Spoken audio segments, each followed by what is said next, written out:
ఒకరోజు అసూయ లేదు, ఎవరిని చూసినా ప్రేమించేవాళ్ళం. ఈరోజు అసూయ వచ్చింది. ఈరోజు ఎదుటోడు పడిపోతే ఈరోజు ఆనందపడే స్థితి నీకు వచ్చిందేమో. ఒకప్పుడు ఎవరైనా క్రీస్తు చెంతకు రాకపోతే వారిని చూసి బాధపడేవాళ్ళం మనం. ఎలాగైపోతున్నాడు ఏంటబ్బా అని. ఈరోజు క్రీస్తులోనికి వచ్చిన తర్వాతే ఒక వ్యక్తి మన కళ్ళ ముందే దిగజారిపోతుంటే చూసి నవ్వుకుంటున్నావా?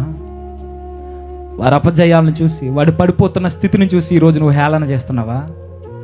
ఒకవేళ అదే స్థితి నీకుంటే, ఒకరోజు నేను ఇలా లేనయ్యా, ఒకరోజు ఒకడు పడిపోతున్నాడనంటే నా ప్రాణం నిలబడేది కాదు. ఒకరోజు సంఘం నుండి ఒకడు దూరం అవుతున్నాడనంటే నేను నిలబడలేకపోయేవాడిని, ఏమైపోతాడని బాధపడేవాడిని. ఈరోజు సంఘంలోనికి వచ్చిన వారే సంఘంలో ప్రధానమైన పాత్రగా పోషింపబడుతుంటే నేను చూడలేకపోతున్నానని మనసు నీకు వచ్చేసిందా? ఒక వ్యక్తి ఎదుగుతుంటే చూడలేని తత్వంలో నువ్వు దిగజారిపోతున్నావా? ఒక వ్యక్తిని దేవుడు ఆకర్షిస్తున్నప్పుడు వాడు మారిపోయాడు, ఎదుగుతున్నాడా, నువ్వు చూడలేని స్థితిలోకి వెళ్ళిపోతున్నావా? ఒకసారి ఆలోచించుకో. ఒకరోజు పూర్తిగా యథార్థంగా ఉండేవాడిని, ఇప్పుడు యథార్థత అనే నీడలో ముసుగేసుకుని బ్రతికేస్తున్నాను.